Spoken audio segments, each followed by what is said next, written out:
ఓం గం గం గం గణపతియే నమః. అందరికీ నమస్కారం అండి. ఇవాళ వీడియోలో మనకి 2025వ సంవత్సరంలో పుష్యమాసంలో జనవరి నెలలో జనవరి 17వ తేదీ శుక్రవారం రోజున సంకటహార చతుర్థి వ్రతాన్ని అయితే జరుపుకుంటామండి.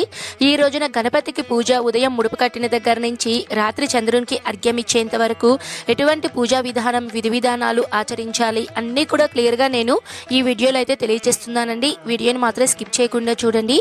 మీరు ఎవరైనా సరే తీవ్రమైనటువంటి కష్టాల్లో ఉన్నప్పుడు, ఇబ్బందుల్లో ఉన్నప్పుడు, అంటే డబ్బు సమస్య కానివ్వండి, ఆరోగ్య సమస్య కానివ్వండి, ఇంకేదైనా సరే తీవ్రమైనటువంటి కష్టాల్లో ఉన్నప్పుడు ఇక ఆ సమస్య తీరదు అని అనిపించినప్పుడు ప్రతి నెల కూడా మనకి పౌర్ణమి తర్వాత వచ్చేటువంటి చవితి తిథి రోజున సంకటహార చతుర్థి వ్రతాన్ని కనుక ఆచరిస్తే మీరు 3 నెలలు కానీ 5 నెలలు కానీ లేదా 9 నెలలు కానీ మీరు ఒక సంకల్పం తీసుకొని ఈ వ్రతాన్ని కనుక ఆచరిస్తే అతి శీఘ్రంగా మీకు ఫలితం అనేది వస్తుందండి. నా పూర్తి నమ్మకంతో చెప్తున్నానండి. ఎందుకంటే నేను ఈ సంకటహార చతుర్థి వ్రతాన్ని గత 4 సంవత్సరాల నుంచి అయితే నేను చేస్తున్నానండి. చేసిన ప్రతిసారి కూడా అతి శీఘ్రంగా నాకు ఒక 2-3 నెలలకే నాకు నేను కోరుకున్నటువంటి వరానికి ఫలితం అనేది వచ్చేస్తుందండి. అంతటి శక్తివంతమైనటువంటి వ్రతం అండి. మరి పూజా విధానం ఎలా ఆచరించాలి అన్నీ కూడా ఇప్పుడు నేను తెలియజేస్తానండి. ముందుగా అయితే మనము జనవరి 17వ తేదీన ఉదయాన్నే తలస్నానం చేసుకొని ఇంటిని వాకిలిని శుభ్రం అనేది చేసుకోవాలండి.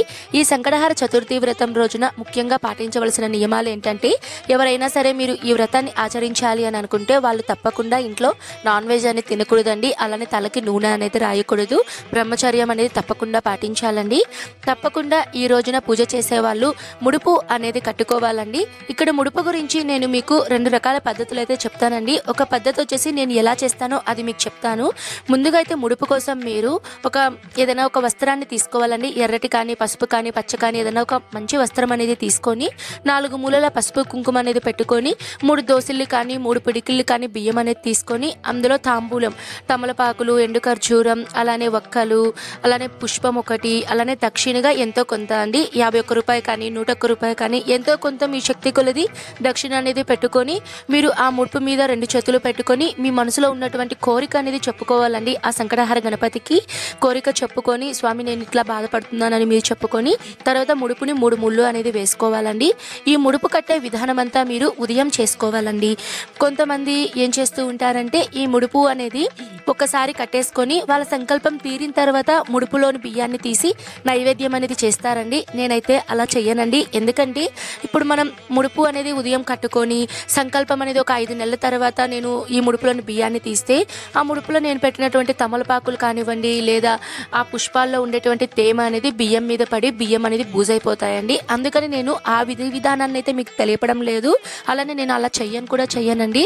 నేను చేసే విధానం ఏంటంటే ఉదయం ముడుపు కట్టుకుంటానండి. తర్వాత సాయంత్రం ఆ ముడుపులోని బియ్యాన్ని తీసి నేను నైవేద్యం అనేది చేసుకొని పూజ అనేది చేసుకుంటాను.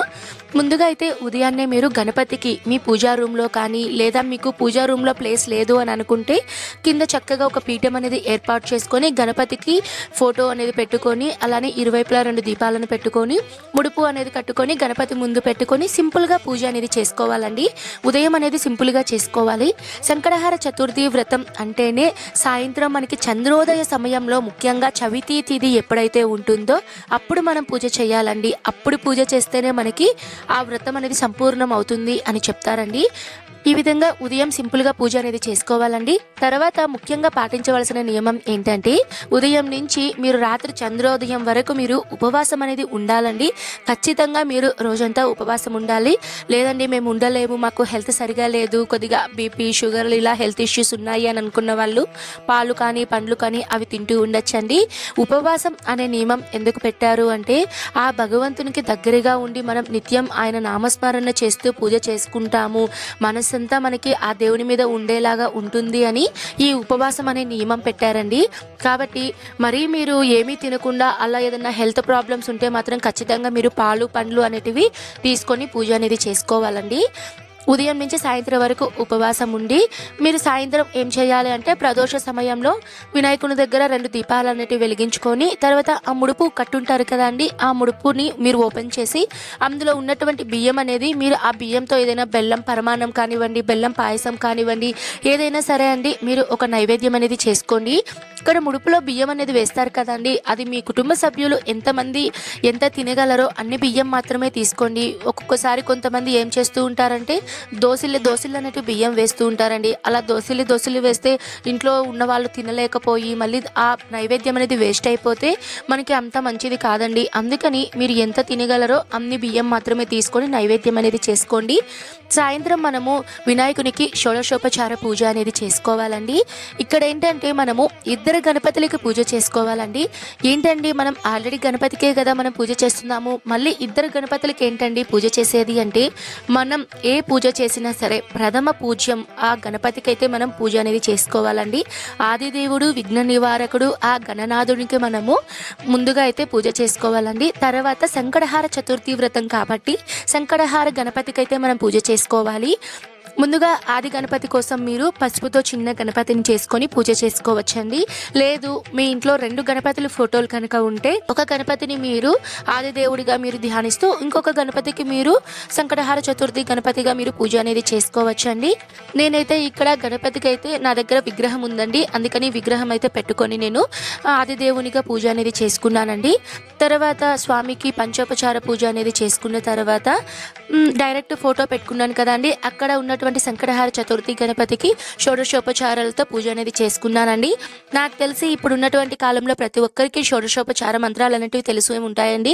మీకు తెలియకపోతే స్తోత్రనిధి అని ఒక అప్లికేషన్ అయితే ఉంటుందండి, దాన్ని మీరు డౌన్లోడ్ చేసుకొని అందులో మీకు ఏ లాంగ్వేజ్ కావాలంటే ఆ లాంగ్వేజ్లో మీకు మంత్రాలు కానీ శ్లోకాలు కానీ అన్నీ ఉంటాయి. అందులో అయితే మీరు ఓపెన్ చేసుకొని పూజ అనేది చేసుకోవచ్చండి. మీకు ఏ మంత్రాలు తెలియవు అనుకున్న వాళ్ళు సంకటహార చతుర్థి వ్రతం యొక్క అష్టోత్తరాలు అనేటివి నేను మీకు డిస్క్రిప్షన్లో కానీ అలానే మన ఛానల్లో వీడియోస్ అనేటివి ఉన్నాయండి. అవి చదువుకుంటూ మీరు ఆ వీడియోని వింటూ కూడా మీరు పూజ అనేది చేసుకోవచ్చండి. గణపతికి పూజ అంతా అయిన తర్వాత మనం గణపతికి ఈ సంకటహార చతుర్థి వ్రతం రోజున దోసకాయను నైవేద్యంగా పెడితే మంచిది అని చాగంటి గారు ఒక వీడియోలో అయితే చెప్పారండి. అందుకని నేను ఈరోజు పూజలో దోసకాయనైతే నేను వినాయకునికైతే నైవేద్యంగా అయితే నేను సమర్పించాను. తర్వాత వినాయకునికి పూజ అంతా చేసుకున్న తర్వాత పూజలో చాలామంది నైవేద్యం విషయానికి వస్తే కొంతమంది రకరకాల ఉండ్రాళ్ళు అలానే కుడుములు ఇవన్నీ పెడుతూ ఉంటారండి. ఎందుకంటే గణపతి భోజన ప్రియుడు అని చెప్తారు కాబట్టి గణపతికి రకరకాల నైవేద్యాలు అనేటివి చేసి పెడుతూ ఉంటారండి. నేనైతే మొదటి నెల అయితే అన్ని చేసుకున్నానండి. తర్వాత నెలలో అయితే నేను నా శక్తి కొలది నేను చేసుకుంటూ వచ్చాను. మీరు కూడా మీ ఆరోగ్య రీత్యా మీరు ఎన్ని చేయగలరో అన్ని నైవేద్యాలను అయితే చేసుకోవచ్చండి. తర్వాత గణపతికి పూజ అంతా అయిన తర్వాత మీరు గణపతికి మంగళహారతి ఇచ్చే ముందుగా కొద్దిగా అక్షింతలను చేతిలో పట్టుకొని సంకటహార చతుర్థి వ్రత కథనైతే మీరు చదవాల్సి ఉంటుందండి. తప్పకుండా ఇది కూడా ఒక నియమం అండి. మీకు వ్రత కథ తెలియదు అనుకున్న వాళ్ళు మన ఛానల్లో ఆల్రెడీ సంకటహార చతుర్థి వ్రత కథ వీడియో ఉందండి. నేను వీడియో లింక్ అనేది డిస్క్రిప్షన్లో ఇస్తాను, ఐకార్డ్స్లో కూడా పిన్ చేస్తాను. తప్పకుండా మీరు ఒకసారి ఇంట్రెస్ట్ ఉంటే చూడండి. సంకటహార చతుర్థి వ్రతకథ అంతా విన్న తర్వాత మీరు చంద్రోదయం అయ్యేంత వరకు మీరు వెయిట్ చేయాలండి. మీరు బయట చంద్రుని చూస్తూ మీరు చంద్రునికి అర్ఘ్యం అనేది ఇవ్వాలండి. ఇక్కడ చాలామందికి ఒక సందేహం అనేది ఉంటుంది. అయితే మాకు మా ఏరియాలో వర్షం వస్తుందండి, మాకు చంద్రుడు కనిపించట్లేదు, మరి మేము చంద్రోదయం వరకు ఎలా వెయిట్ చేయాలండి, మరి చంద్రుడు లేడు కదా అంటే పర్లేదండి. సాయంత్రం మీరు 6:30 తర్వాత నక్షత్ర దర్శనం చేసుకొని ఆ నక్షత్రాన్ని చూస్తూ కూడా మీరు అర్ఘ్యం అనేది ఇవ్వచ్చండి. లేదు అనుకున్న వాళ్ళు ఇప్పుడు మనకి శివయ్య ఫోటో ఉంటుంది కదండి, పరమశివుడు శివయ్య తల మీద మనకి చంద్రుడు ఉంటారు కదా, ఆ చంద్రుడిని చూస్తూ కూడా మీరు అర్ఘ్యం అనేది ఇవ్వచ్చండి. లేదు అంటే గూగుల్స్లో మనకి చంద్రుని ఫోటో ఉంటుంది కదా, ఆ చంద్రుని ఫోటో చూస్తూ కూడా మీరు చంద్రునికి అర్ఘ్యం అనేది ఇవ్వాలండి. అర్ఘ్యం అనేది ఎలా ఇవ్వాలండి అంటే మీరు ఏదన్నా రాగి కానీ వెండి కానీ ఏదైనా ఒక చెమ్ములో నీళ్ళని తీసుకొని అందులో కొద్దిగా పుష్పాలు అక్షింతలు వేసుకొని కింద మీరు ఏదైనా ఒక పళ్ళెం అనేది పెట్టుకోవాలండి. చంద్రుణ్ణి చూస్తూ ఓం చంద్రదేవాయ నమః ప్రథమ అర్ఘ్యం సమర్పయామి అని, ద్వితీయ అర్ఘ్యం సమర్పయామి అని, తృతీయ అర్ఘ్యం సమర్పయామి అని 3 సార్లు చంద్రునికి అర్ఘ్యం అనేది ఇవ్వాలండి.